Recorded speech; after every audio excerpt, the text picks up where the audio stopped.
마리아에게 오늘 일어난 일은 참 놀라운 일이죠. 아마 여느 때와 같이 일어나서 일도 하고 요리도 하고 집안일도 했을 것입니다. 아직 약혼은 했지만 결혼한 상태는 아니니까 자신의 가족의 집에 머물고 있었던 평범한 하루였을 거예요. 그런데 갑자기 가브리엘 천사가 나타난 거죠. 그리고 첫 말이 이것입니다. 은혜를 받은 자여 평안할지어다 주께서 너와 함께 하시도다. 이 천사를 만난 가브리엘도 놀래죠. 근데 이제 마리아를 이렇게 천사가 부르고 있다는 것에 우리의 또 눈이 가게 되죠. 은혜를 받은 자요. 그녀에게 정말 가당한 호칭일까? 갈릴리의 이름 모를 초라한 집의 한 여인이고 집에서 빚을이나 하며 요리를 하고 빵을 굽고 있던 한 소녀를 이렇게 부른다라는 것이죠. 하나님이 뭐 사사로 들어 쓰신다든가 아니면 왕으로 들어 쓰신다든가 아니면 선지자로 들어 쓰시는 것이 아니라 한 일개 소녀에게 은혜를 받은 자여 평안할지어다. 그리고 주께서 너와 함께 하시도다. 굉장히 웅대하고 어떻게 보면 굉장히 거창한 말을 이 소녀에게 전해주신 것이죠.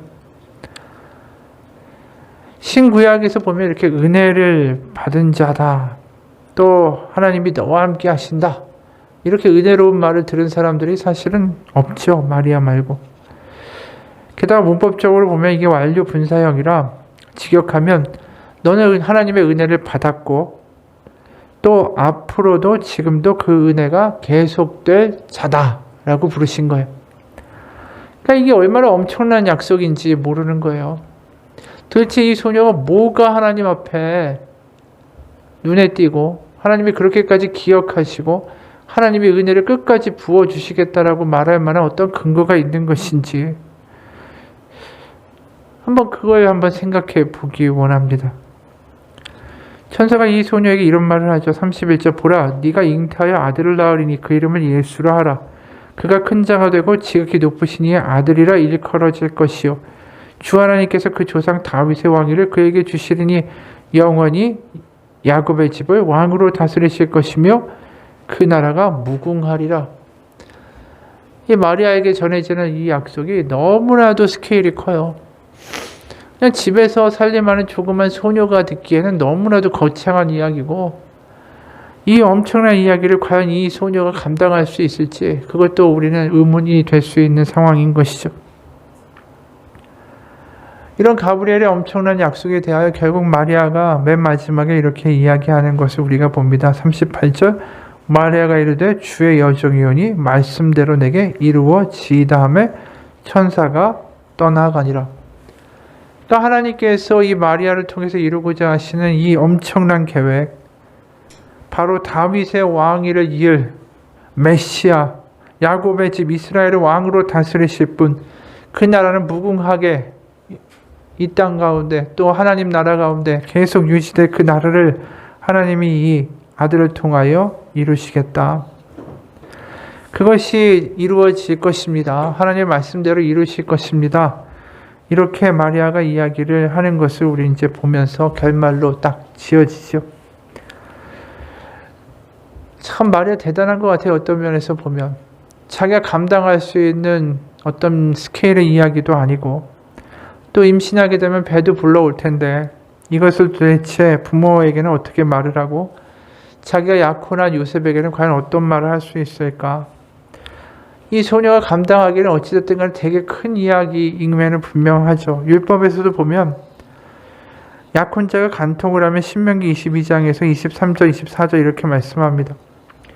처녀의 여자가 남자와 약혼한 후에 어떤 남자가 그를 성읍 중에서 만나 동침하면 너희는 그들을 둘 다 성읍 문으로 끌어내고 그들을 돌로 쳐 죽일 것이니 그 처녀는 성 안에 있으면서도 소리 지르지 아니하였으며 그 남자는 그 이웃의 아내를 욕보였음이라.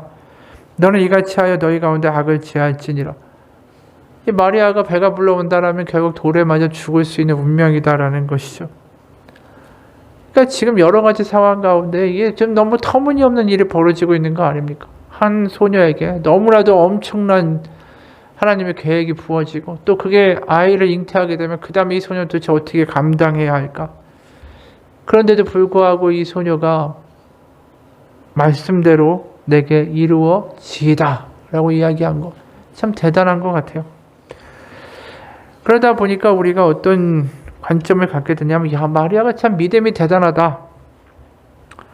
바로 이런 역경 가운데도 말씀이 이루어지리다 라고 아주 담대하게 이야기할 수 있는 이 결단, 믿음. 참 믿음이 대단한 마리아다 라고 이제 우리의 눈길이 이렇게 가게 되기 십상이죠. 사실 지금까지 진행되어 온 이야기들을 보면 그렇게 우리가 생각하는 게 자연스러운지도 몰라요. 그런데 중요한 건 우리가 여기서 볼 수 있는 마리아의 믿음이 과연 어떤 결단과 용기로만 이야기할 수 있는 것일까? 아니에요. 오히려 내가 아무것도 아니다라는 것을 우리가 분명하게 절감하고 우리가 삶 가운데에서 인식하고 살아갈 때 우리에게 유일한 소망은 뭡니까? 주님의 말씀이 이루어지는 것밖에 없어요. 그러니까 지금 주의 여종입니다. 여종이란 말 자체가 굉장히 그 여성 노예를 가리키는 말이에요. 굉장히 비천한 용어예요. 그러니까 자신은 그런 하나님 앞에 어떠한 능력도 하나님이 하시고자 하는 일에 어떠한 것에 일조도 할 수 없는 무능한 자입니다. 하지만 하나님이 이루실 것입니다 라고 말하고 있다는 거예요. 그러니까 마리아의 믿음이 결단과 용기가 대단하고 그의 믿음이 대단해서 하나님이 애초에 그 싹수를 보시고 마리아를 선택한 게 아니라, 마리아는 오히려 그걸 잘 알고 있는 거예요. 뭘 알고 있냐면 내가 할 수 있다, 내가 믿음이 있다, 내가 용기 있다, 결단이 있다라고 말하는 게 아니라, 나는 무능하고 나는 아무 능력이 없는 자이지만 하나님이 하실 것을 저는 믿는다라는 이야기예요. 그러니까 오히려 우리가 할 수 없는 자가 될 때 유일한 희망은 뭐겠어요? 하나님이 이루셔야만 하고 내 힘으로는 하나님의 계획 가운데 어떠한 것도 일조할 수 없는 무능한 자입니다라는 것을 고백하게 될 때 순전히 하나님의 능력이 드러나고 있다라는 것이죠. 그러니까 하나님이 사람을 들어쓰실 때 그 사람이 능력이 있고 그 사람에게 어떠한 근거가 있어서 사람들이 볼 때는 그 사람의 능력에 힘입어 무언가를 해냈다라고 말할 수 있는 사람을 쓰시는 것이 아니라, 온전하게 무능하고 하나님이 이루시지 않으면 불가능하다라는 것을 드러낼 수 있는 사람, 하나님이 하셨습니다라고 말할 수밖에 없는 사람들 하나님이 쓰신다라는 것이죠. 그렇기 때문에 하나님 우리의 소망 되신다라는 것은 다른 게 아니에요. 내가 원하는 것을 하나님이 이루어 주시기 때문에 우리가 소망이 있다라는 것이 아니라, 내가 할 수 없기 때문에 이제 하나님이 하실 수밖에 없는 상황 가운데 믿음으로 나아가는 삶 가운데 하나님이 분명히 그 가운데 역사하신 하나님이시기 때문에 우리 소망이 있다라고 말할 수 있다라는 것이죠. 실제로 하나님이 그 일을 이루어 가실 때 과연 인간의 힘이 필요할까요? 누가복음 3장 8절 보면 이런 말씀이 있어요. 그러므로 회개에 합당한 열매를 맺고 속으로 아브라함이 우리 조상이라 말하지 말라. 내가 너에게 이르노니 하나님이 능히 이 돌들로도 아브라함의 자손이 되게 하시리라. 이게 무슨 말입니까? 아브라함의 자손이니까 우리가 뭔가 하나님께 근거가 있으니까 하나님 우리 택하셨으니까 우리 사용하셔야만 하고, 우리 이 민족 가운데 분명히 메시아를 주셔야 되고, 우리는 다시 이 땅 가운데 하나님의 나라를 세우면서 번영하여야 된다. 자신에게 근거한 생각을 하지 말라는 거예요. 하나님은 돌들로도 하나님의 일을 이루실 것이다. 우리의 인간의 믿음이나 우리 인간이 가지고 있는 능력에 의지하는 하나님의 역사는 없어요. 왜냐하면 우리가 너무나도 연약하기 때문이죠. 우리가 아이들을 생각해 봅시다. 아이들이 얼마나 다짐을 많이 하고 결단을 많이 합니까? 초등학교 1학년 아이들의 반성문 중에는 이런 내용들이 있대요. 선생님, 정말 다시는 떠들지 않을게요. 2 주먹을 불끈 쥐고 반성할게요. 수업할 때 입조차 떼지 않을 거예요. 차라리 짝꿍이 말을 걸면 잠을 자겠어요. 선생님 저를 평생 용서하지 않겠지만 한 번만 믿어주세요. 마음이 태평양처럼 넓은 선생님 용서해 주세요. 아이들 이렇게 말하지만 이게 얼마나 가는지 우리가 너무 잘 알죠. 실제로 어떤 초등학생이 이런 반성문도 엄마한테 썼대요. 반성문 1번, 이번 3월달까지는 컴퓨터 사용을 전혀 안 하고 지나서는 하루에 1시간만 사용하겠습니다. 만약 지키지 않으면 삭발하겠습니다. 2번, 이번에 사다 놓은 문제집을 하루에 1장씩이라도 풀겠습니다. 3번, 아빠가 뽑아주신 키 크는 방법을 최대한 지키도록 하겠습니다. 앞으로 거짓말을 하거나 엄마를 화나게 하면 엄마를 속인 죄로 파출소를 가겠습니다. 선한별. 이게 실제로 누가 아이가 쓴 글씨가 있더라고요. 근데 이게 다 지켜지겠어요? 우리가 다 알죠. 아이의 맹세가, 아이의 약속이 지켜지는 게 얼마나 가냐라는 것이죠. 근데 그걸 보면서 부모가 야, 너 지키지도 못한 약속하지도 마라. 너 맹세는 쓸데없어. 이렇게 하면서 아이의 맹세나 약속을 다 무시합니까? 그래도 그냥 받아주고 용인해주고 용서해주는 거죠. 왜냐하면 쓰러지고 또 다시 어길 건 알지만 그래도 그것을 받아주는 건 부모의 사랑 때문이에요. 상대방이 자식이기 때문에 그 맹세가 아무리 약하다 할지라도 그것 자체도 받아줄 수 있는 것, 그것이 부모와 자식의 관계라는 거죠. 그게 우리가 하나님과 우리의 관계라는 거예요. 만약에 이것이 바리새인들이 말하는 율법적 관계고, 만약에 일반적인 종교나 고대 종교에서 이야기하는 신과 그 종속물의 관계였다면 그들이 약속한 것에 대하여 제대로 하지 않으면 그 신은 당연히 저주하고 벌 내리고 징벌을 가하는 것이 맞습니다. 근데 우리가 구약부터 쭉 읽다 보면 약속하고 결단하고 하지만 잘 못해요. 그리고 하나님이 그들을 택하셨지만 그들이 그만한 의지나 결단력도 없어요. 그런데 하나님이 그들을 끝까지 이끌고 가시는 거, 이게 완전히 하나님의 열심과 하나님의 사랑 때문이었다라는 것이죠. 신명기 7장 7절에도 이렇게 말합니다. 여호와께서 너희를 기뻐하시고 너희를 택하심은 너희가 다른 민족보다 수요가 많기 때문이 아니니라. 너희는 오히려 모든 민족 중에 가장 적으니라. 8절에 여호와께서 다만 너희를 사랑하심으로 말미암아 또한 너희의 조상들에게 하신 맹세를 지키려 하심으로 말미암아 자기의 권능의 손으로 너희를 인도하여 내시되 너희를 그 종되었던 집에서 애굽 왕 바로의 손에서 속량하셨나니. 그들을 출애굽시키신 이유가 뭐냐면 그들이 어떤 근거가 있고 의지가 있고 뛰어나고 탁월한 민족이어서가 아니라 하나님이 사랑하셨기 때문이라. 그 외에는 아무 이유가 없다라는 거예요. 왜요? 하나님이 불쌍한 자식에게 눈이 더 가기 때문이다라고 말씀하고 있는 거죠. 그러니까 하나님이 택하시는 사람들을 보면 그 사람들이 뭔가 정말 탁월하다라는 생각이 잘 들지 않아요. 그들이 뭔가 믿음이 있는 것 같지만 사실은 어떻게 보면 그 믿음마저도 흔들리고 약속마저도 흔들리는 모습들을 우리는 많이 본다라는 거죠. 너무 어떻게 보면 어이가 없어요. 왜 이런 사람들을 사용하실까? 우리가 그렇기 때문에 마리아가 정말 말씀대로 이루어지겠다, 이게 엄청난 믿음으로 보이고 이 믿음에 의지하여 하나님 뭔가 이 마리아를 통해서 예수님을 낳는 거라고 생각하면 안 된다라는 거죠. 마리아도 연약한 인간일 뿐이에요. 오로지 하나님의 은혜일 뿐이지. 실제로 이스라엘이 뭔가 근사합니까? 하나님이 그들에게 정말 기대하시고 가나안 땅에다가 왕국을 세우고 그들이 하나님의 나라를 세운다고 했지만 결국 얼마나 많이 우상 숭배를 하고 하나님의 속을 속였습니까? 게다가 애초에 이들이 근사한 게 아니라 노예였잖아요. 노예인 애들을 끌어다가 지금 가나안에 집어넣으시는 일을 하나님이 하신 거죠. 변변치 않은 사람들을 택하신 거예요. 아브라함이라는 사람도 대단합니까? 아브라함도 아니잖아요. 노인이에요. 노인이고 계속해서 하나님 약속이 있지만 그거랑 상관없이 다른 짓을 계속하는 것을 우리가 보게 됩니다. 그러면서 우리가 계속 보는 건 뭐냐면 이 사람들의 의지나 사람들의 믿음으로 하는 게 아니라 정말 하나님이 하셨구나. 다만 그 하나님이 하시는 일을 그래도 믿으려고 하는 그 마음 한 조각 가운데 하나님이 역사하고 계시는구나. 그들을 포기하지 않으시는구나. 우리는 그걸 보게 된다는 거죠. 창세기 15장을 보게 되면 2절부터 6절까지 이런 말씀이 있어요. 아브라함이 이르되 주 여호와여 무엇을 내게 주시려 하나이까? 나는 자식이 없사오니 나의 상속자는 이 다메섹 사람 엘리에셀이니이다. 아브라함이 또 이르되 주께서 내게 씨를 주지 아니하셨으니 내 집에서 길린 자가 내 상속자가 될 것이니이다. 여호와의 말씀이 그에게 임하여 이르시되 그 사람이 네 상속자가 아니라 네 몸에서 날 자가 너의 상속자가 되리라 하시고 그를 이끌고 밖으로 나가 이르시되 하늘을 우러러 무뼈를 셀 수 있나 보라. 또 그에게 이르시되 네 자손이 그와 같으리라. 아브라함이 여호와를 믿으니 여호와께서 이를 그의 의로 여기시고. 지금 아브라함이 무슨 얘기를 하냐면 하나님이 너로 큰 민족을 이루고 너를 축복하는 자에는 내가 복을 내리고 너를 저주하는 자에게는 저주하겠다는 분명한 약속이 있으셨잖아요. 그걸 믿고 지금 갈대아 우르에서 가나안까지 온 것 아닙니까? 그런데 지금 아이가 안 생기니까 지금 아브라함이 하는 이야기는 뭐냐면 엘리에셀 자기의 청지기 아주 신복을 자신의 후계자로 삼아서 대를 물려주겠다라는 이야기를 지금 하나님한테 하는 거예요.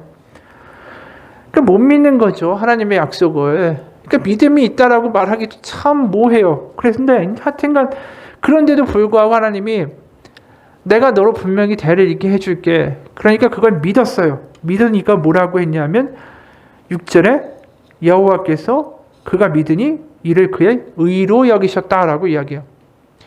그러니까 그가 믿는 것 자체, 그 어떻게 보면 믿는 것도 대단한 믿음이 아니에요. 흔들리는 믿음이지만 그래도 내가 하나님 다시 믿어볼게요. 믿습니다라고 나왔던 그 믿음 하나를 가지고 의롭다라고 하셨다라는 것이죠. 그런데 우리가 여기서 더 놀라운 건 뭐냐면 15장에서 그래도 믿겠다라고 이야기했잖아요. 창세기 16장에서 어떻게 되어 있는지 우리가 압니다. 창세기 16장에서 하갈을 통해서 이스마엘을 낳죠. 그러니까 이게 뭐 변했다라고 말하기도 참 힘든 상황인 거예요. 엘리에셀 아니야. 너한테서 정말 하나님이 사라를 통해서 아들을 주겠다라고 그랬더니 하갈을 통해 가지고 종을 통해서 이제 자식을 낳는 일을 벌이게 돼요. 그것뿐이에요. 우리가 12제자를 보면 더 그렇잖아요. 베드로를 보면 얼마나 호언장담합니까? 나 예수님 절대로 잡혀가지 않게 하겠습니다. 저 절대로 떠나지 않겠습니다. 그렇게 호언장담하고 약속하고 맹세하던 사람들이 예수님 딱 잡혀가시니까 다 도망가고 베드로는 3번이나 예수님을 모른다라고 이야기하죠. 이게 지금 인간의 믿음이라고 말씀하시는 거예요. 그런데 우리가 마태복음 16장 18절에 보면 이 베드로에게 무슨 말씀을 하시는가? 이건 더 기가 막힌 이야기가 나온다라는 거죠. 마태복음 16장 18절. 또 내가 너에게 이르노니 너는 베드로라. 그러니까 베드로라라는 이야기는 이 사람에게 바요나 시몬이었잖아요. 요나의 아들 시몬. 내가 너에게 새 이름을 준다라는 거예요. 베드로. 이게 헬라어로 반석이라는 뜻이에요. 내가 너의 이름 반석이라는 이름을 베드로를 준다. 내가 이 반석 위에, 그러니까 이 베드로라는 이름 자체가 반석이니까 내가 이 반석 위에 내 교회를 세우리니 음부의 권세가 이기지 못하리라. 아니 하고 많은 사람도 있는데 이 베드로에게 이걸 흔들리고 있는 사람 아니에요. 앞으로도 흔들릴 거고 그 사람을 반석이라고 부르시면서 거기다가 음부의 권세가 이기지 못하리라. 이거 도대체 하나님이 보신다는 믿음에 의거해서 하나님이 하시는 일이라는 게, 인간의 믿음이라는 게 너무 허약하다라는 게 우리가 구약을 보면서 또 12제자를 보면서 경험하게 되죠. 그러면서 우리가 느끼는 건 뭐냐면 이거 하나님의 일방적인 은혜구나라는 것을 깨닫게 돼요. 정말 아무것도 아니고 믿음도 때로는 상황에 따라서 흔들리는 그들을 포기하지 않고 그래도 마음을 주시고 끝까지 이끌어 가시는 것이 하나님의 사랑이었다라는 거죠. 그래서 구약이나 신약을 쭉 읽다 보면 못난 노예였던 못난 백성 이스라엘을 이끄셨고 한낱 흔들리는 자식도 없는, 그 당시에 자식이 그 나이까지 없으면 저주받은 자 아니겠어요? 그 노인 아브라함을 데리고 가셨고 또 애굽에 팔려갔던 노예가 되어버렸던 요셉을 통해서 하나님이 하나님의 일을 하시고, 베드로는 한낱 어부였고 마리아는 시골촌에 사는 한 소녀였고, 그 아무것도 할 수 없다라는 것을 너무나도 인정할 수밖에 없는 그 사람들을 통해서 하나님은 하나님의 일을 하신다라는 거죠.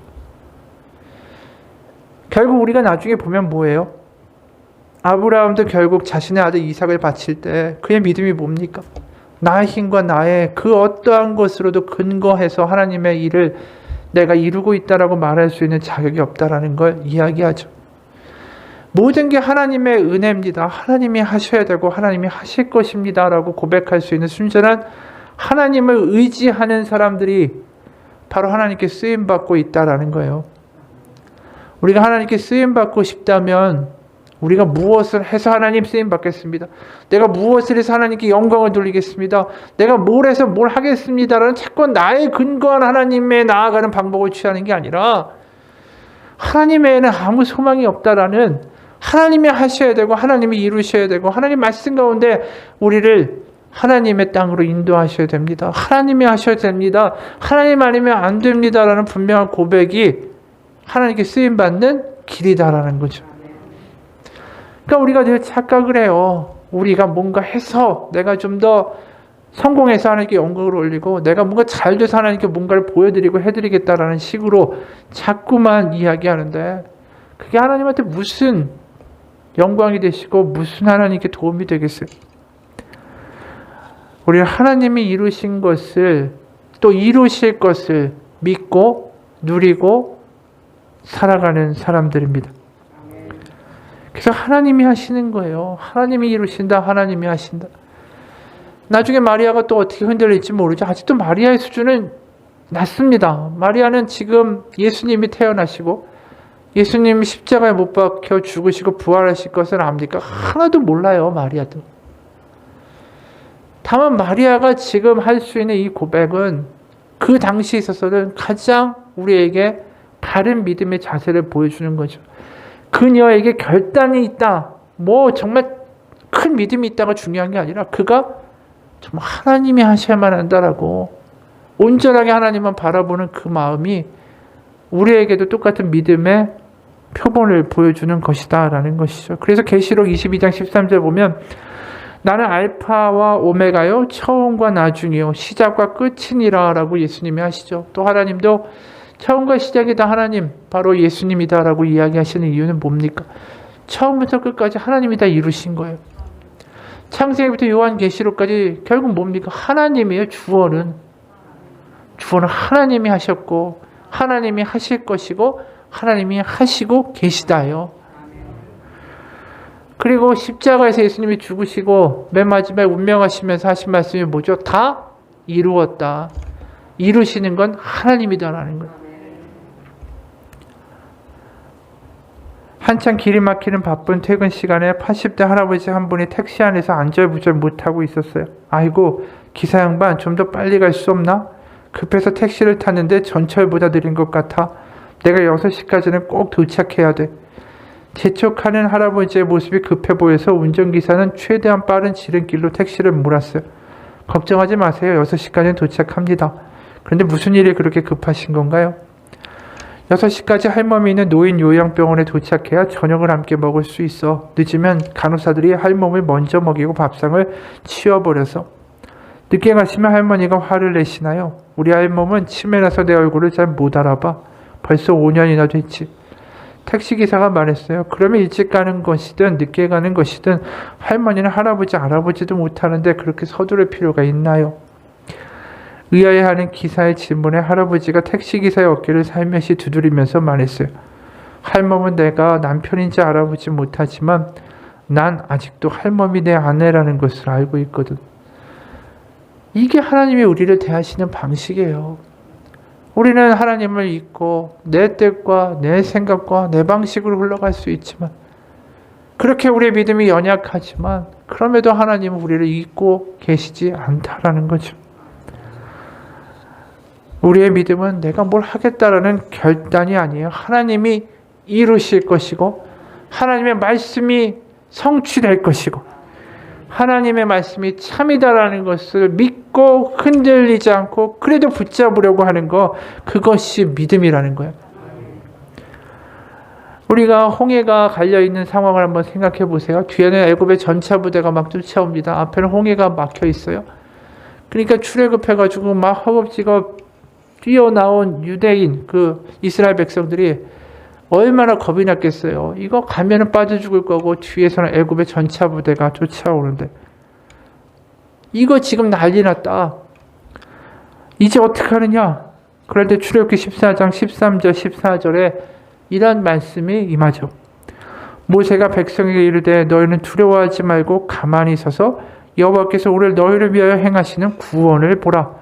너희가 오늘 본 애굽 사람을 영원히 다시 보지 아니하리라. 여호와께서 너희를 위하여 싸우시리니 너희는 가만히 있을지니라. 여기서 믿음이 뭐라고 이야기하죠? 믿음은 가만히 있는 거예요.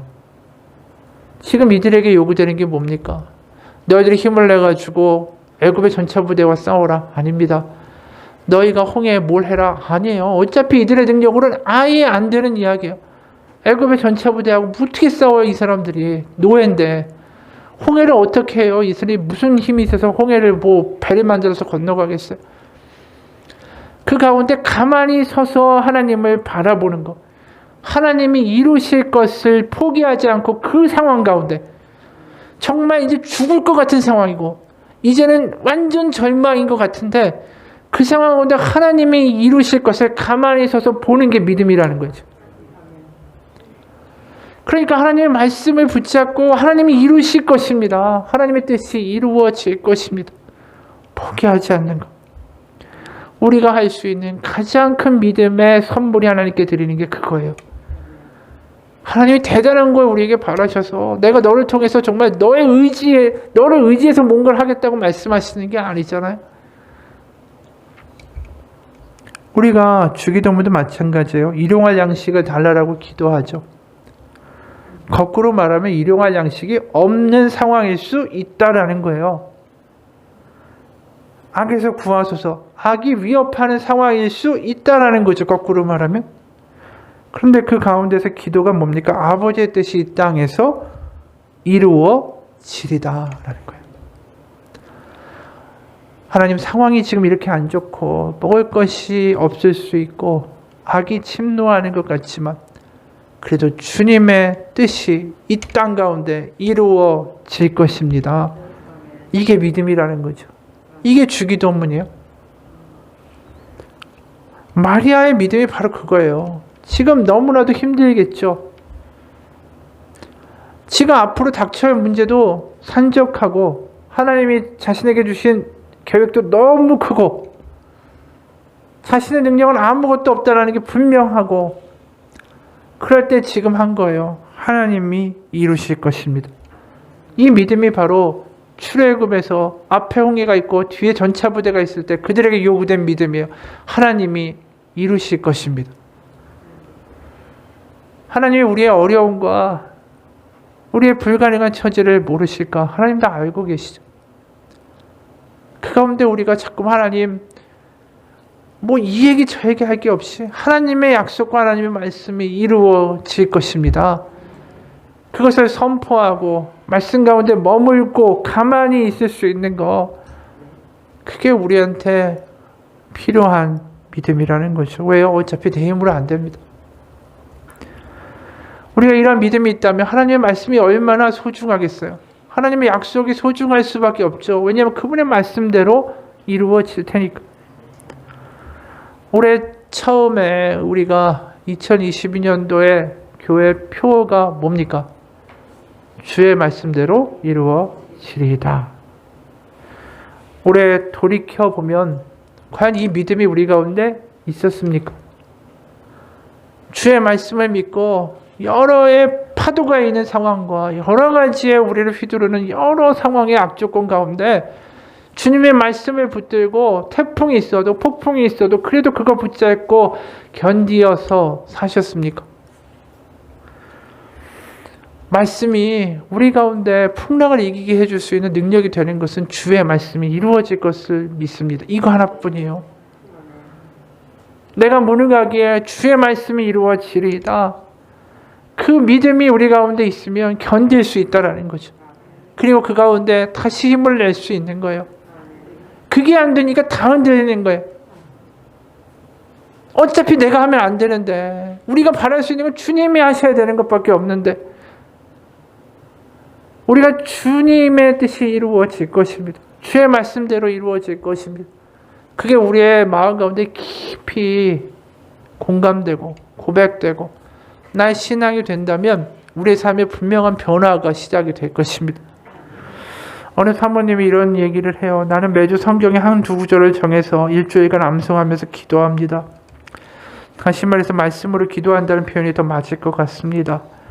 주일의 말씀을 정하고 평일의 삶이 시작되는 월요일부터 그 구절을 하루에 7번씩 읽습니다. 반복해서 여러 번 읽으면서 자연스럽게 암송하죠. 이사야 53장 우리의 죄를 담당하실 예수님에 대한 예언의 말씀을 암송할 때였습니다. 4절과 5절 그는 실로 우리의 질고를 지고 우리의 슬픔을 당하였거늘 우리는 생각하기를 그는 징벌을 받아 하나님께 맞으며 고난을 당한다 하였노라. 그의 찔림은 우리의 허물 때문이요 그가 상함은 우리의 죄악 때문이라. 그가 징계를 받음으로 우리는 평화를 누리고 그가 채찍에 맞음으로 우리는 나음을 받았도다. 며칠 동안 반복해서 읽었기 때문에 자연스럽게 외워진 말씀을 또다시 읽고 또 읽었습니다. 세 번쯤 반복했을 때 갑자기 마음속으로부터 울음이 왈칵 올라왔습니다. 네 번째 소리내어 말할 때부터는 눈물이 뚝뚝 떨어지기 시작했고 7번째는 흐느끼며 말씀을 암송하게 됐습니다. 이런 일이 왜 있을까요? 그 말씀과 약속대로 이루어졌고 이루어지고 있고 이루어질 것이다라는 게 믿어지기 때문이에요. 십자가의 이 땅으로 오신 예수님이 실제로 이루신 약속이다라는 게 믿어지는 거죠. 이렇게 말씀으로 기도하면서 이런 경험을 종종 합니다. 말씀을 소리내어 말할 때, 그것도 암송해서 마음속에 새겨놓듯 말할 때 내 영혼의 말씀이 불현듯 빛처럼 비춰지는 것을 느낍니다. 눈으로 읽고 머릿속으로 이해할 때하고는 차원이 너무나도 달랐습니다. 사실 이미 잘 알고 있는 말씀이고 익숙한 말씀이기에 그리 감동할 부분이 없다고 생각했습니다. 뜨거운 예배 자리에 있는 것도 아니고 찬양으로 마음이 뜨거운 상태도 아니었습니다. 집에서 혼자 말씀을 소리내어 몇 번 읽은 것뿐인데 몇 분 만에 내 영혼이 주님 앞에 있다라는 것을 깨닫게 됐습니다. 그야말로 말씀이 살아서 내 마음을 두드리는 것이었습니다. 내 말로 기도를 시작하면 하나님과 소통하는 소위 하나님의 임재를 느끼는 기도로 경험하기까지 정말 시간이 오래 걸리지만 실제로 육적인 생각들이 들고 하나님께 시선을 옮기고 내 영혼이 주님께 집중하기까지는 시간이 정말 걸리지만 그러다가 어느 순간 딴 생각이 들고 집에 가야 된다는 생각이 들면서 속빈, 텅 빈 강정과 같은 기도로 끝날 때가 많았습니다. 하지만 말씀을 붙들고 말씀이 이루어지고 말씀이 이루어질 것입니다라는 그 확신이 들기 시작하면 모든 마음이 다 하나님께로 가는 것을 경험했습니다. 내가 담당하던 구역의 한 분은 한 몸가족이 불신자였습니다. 그 자매만의 유일한 크리스찬이었습니다. 그러다 보니까 가족 구원을 위한 기도를 많이 했는데 오히려 할 때마다 응답이 안 되니까 실족하고 넘어질 때가 많았습니다. 가족들이 교회를 비판하고 교회를 다니는 자신을 질타하는 모습에서 도저히 소망이 보이지 않았습니다. 그러나 기도의 자리에서 가족 구원을 위해서 기도하면 믿음 생기지도 않고 오히려 흔들리고 시험에 빠지는 자신을 발견했습니다. 하루는 이 자매가 모임에서 눈물을 흘리면서 어려움을 토로합니다. 그걸 들으면서 너무나도 마음이 아팠습니다. 주님께서 그 자매를 고난 속에서 건져주기를 정말 바라시지 않을까라는 마음이 들었습니다. 그때 말씀 하나가 떠올랐습니다. 사도행전 16장 31절의 말씀. 주 예수를 믿으라. 그리하면 너와 네 집이 구원을 받으리라. 기도가 안 되고 소망의 불씨가 꺼지려고 할 때 이 말씀을 반복해서 선포하고 기도해 보라고 권했습니다. 이것이 주님의 약속이기 때문입니다. 하나님의 말씀은 분명히 이루어집니다. 자신의 마음을 쥐어 짜내라는 것이 아닙니다. 그 말씀을 이루신 하나님을 선포하며 기도했고 자매의 얼굴이 너무나도 밝아지고 가벼워졌습니다. 그 자매는 기도 시간에 이 말씀을 반복적으로 선포하며 기도했더니 거기서 마음이 뜨거워지는 믿음이 생겼다라고 고백합니다. 이 이야기가 뭘까요? 이게 바로 하나님의 말씀이 이루어지리다 이거예요. 우리가 하나님의 말씀을 그냥 지나가는 것으로 보지 않기 원합니다. 그 말씀이 나에게 주신 약속이고 그것이 이루어지리다 라는 그 나의 능력으로 할 수 없기 때문에 하나님이 하셔야만 하고 하나님이 하실 것이고 하나님이 이루실 것입니다. 그게 내 마음 가운데 역사하고 믿어지고 뜨거워질 때 우리의 기도와 믿음이 달라진다라는 거죠. 우리가 분명해야 돼요. 내 힘으로 안 돼요. 주님이 이루셔야 됩니다. 주님이 하셔야만 합니다. 주님이 하실 것입니다. 그게 우리 가운데 분명하고 열망이 있다면 하나님의 말씀이 얼마나 우리 가운데 이 꿀송이처럼 다가오는지 모른다라는 거죠. 그 말씀이 우리를 휘어잡고 우리에게 말씀하고 우리를 이끌어가는 그 역사들이 우리 가운데 경험되기 시작한다라는 것입니다. 그게 우리가 승리하는 길이라는 거예요. 내가 믿음으로 기도하며 뭔가를 이루겠다가 아니라 그러다 보면 내가 3, 4일 하다 보면 지치는 거예요. 이 자매들 보세요. 내가 가족을 구원하겠다. 내가 뭔가 해보겠다라고 하다가 교회 욕하고 핍박하는 가족들 보면 기도할 능력이 떨어지는 거 아니에요? 내가 하겠다가 아니라니까. 하나님이 이루실 것입니다. 그것을 붙들고 포기하지 않고 그래도 가는 게 믿음이라니까요. 그렇기 때문에 우리가 말씀을 붙잡아야 된다라는 거죠. 시편 1편 2절에 보면 오직 여호와의 말씀을 즐거워하여 그의 율법을 주야로 묵상하는도다. 이 묵상이라는 단어가 여러 번 이야기했지만 히브리어로 하가라는 단어예요. 이건 끊임없이 읊조리고 입으로 반복하고 중얼거린다는 뜻입니다. 이게 뭐예요? 하나님의 말씀을 주야로 중얼거린다라는 거죠. 하나님의 말씀, 그걸 기억하면서 이것이 이루어질 것입니다. 하나님의 이 말씀이 답입니다. 하나님의 말씀이 우리를 인도합니다. 이게 바로 아까 사모님이 했던 기도가 그거 아니겠어요? 그리고 이 자매가 너와 네 집이 구원을 얻으리라. 주 예수를 믿으라. 이걸 읊조리고 사는 거 아니에요, 결국은? 이 하가라는 단어가 또 다른 뜻으로는 으르렁거리다라는 뜻으로 번역이 된다라는 거죠. 맹수가 마치 사자가 사냥감을 앞에 두고 으르렁거리는 장면이에요. 결국 뭡니까? 세상의 위협과 정말 남이 잘 됐다라는 이야기, 비교와 질투와 세상에 막 이런 어떤 시기와 공포들이 나를 자꾸만 엄습할 때 우리가 말씀을 붙잡고 지지 않으려고 으르렁거리는 게 이 하가라니까요. 읊조린다라는 게. 그냥 겁나고 두렵고 주저앉는 게 아니라 그 위협에 대해 내가 같이 으르렁거릴 수 있는 게 말씀이다라는 것입니다. 실제로 이제 모세가 없고 여호수아가 이 정말 답 없는 이스라엘 백성을 이끌고 가나안으로 들어가야 될 때 걱정이 되고 불안되고 정말 거긴 강적이 있고 자기 능력으로 도저히 감당되지도 않고 잠도 안 올 거 아니에요. 솔직히 이제 어떻게 하냐라는 걱정이 가득할 때 하나님이 여호수아에게 주신 말씀이 이거잖아요. 여호수아 1장 8절 이 율법책을 내 입에서 떠나지 말게 하며 주야로 그것을 묵상하여 그 안에 기록된 대로 행하라. 그러면 네 길이 평탄하게 될 것이며 네가 형통하리라. 해야 될 게 다른 게 아니야. 네가 어느 길로 가서 어떻게 싸우고 어떤 작전을 세우고 어떻게 군대를 세우고 이게 하나도 아니라니까요. 그리고 네가 대단한 믿음을 가지고 뭘 해라 이렇게 얘기하시는 것도 아니에요.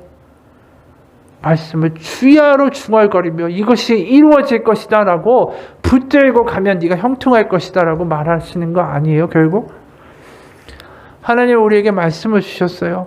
약속을 주셨습니다. 그걸 붙들고 그 말씀이 이루어지리이다. 오늘도 때로는 어려운 상황 가운데 그것을 붙잡고 가면 그것을 하나님이 어여삐 보시고 우리의 삶 가운데 하나님의 가장 선한 방법으로 선한 때에 하나님이 이루실 것을 믿습니다. 예수님이 십자가에서 하신 말씀 감격적이지 않습니까? 다 이루었다. 우리가 이루는 게 아니에요. 하나님이 그렇게까지 하셔서 이루셨어요. 그 아들까지 보내서 죽이기까지 하시면서까지 하나님이 이루셨다라는 거죠. 예레미야 29장 11절 나 여호와가 말하노라 너희를 향한 나의 생각은 내가 아나니 재앙이 아니라고 평안이요 너희 장래에 소망을 주려는 생각이라. 그 하나님의 소망을 주시려는 마음이 있음을 믿고 우리가 하나님의 말씀을 붙들고 그 말씀이 이루어질 것입니다라는 소망 가운데 내가 믿는 게 아니라 어느덧 그 하나님의 말씀이 나를 사로잡아서 이루어질 거라고 믿게 해주시는 역사가 일어날 때까지 기도하고 경험하시는 우리의 삶이 되길 주님의 이름으로 축원합니다. 같이 기도하겠습니다. 하나님, 내가 믿음으로 무언가를 하고 믿음으로 결단하고 믿음으로 무언가를 성취하고 응답을 받겠다. 나의 의지에 기반한 믿음은 결국은 무너집니다. 그리고 하나님 응답 안 된다고 때로는 실망하고 그러면서 기도도 또 말씀 읽기도 유야무야 되었던 우리의 모습과 과거의 경험들을 하나님 떠올려 봅니다. 주의 말씀이 약속이 이루어지리이다. 그것이 믿음이다라는 것을 다시 한번 기억하며 주님의 말씀을 꿀송이같이 받아먹으며 그 말씀이 하나님의 선한 계획이 우리의 가정과 우리의 일터와 나의 삶과 우리의 교회 가운데 이루어질 것입니다. 선포하며 주님이 이루실 것을 기대하며 흔들리지 아니하고 그것을 붙들고 갈 때에 형통하게 될 거라고 하나님 분명히 약속하신 믿음이 약속이 우리 가운데 이루어지게 하여 주옵소서. 여호수아에게도 그렇게 말씀하셨고 아브라함에도 그렇게 하셨고 이스라엘에게도 그렇게 하셨고 모든 하나님을 믿는 연약한 자들에게 하신 하나님의 놀라운 역사들이 우리에게도 그렇게 일어날 거라고 믿습니다. 예수 그리스도의 이름 받들어 기도합니다. 아멘. 같이 기도하겠습니다.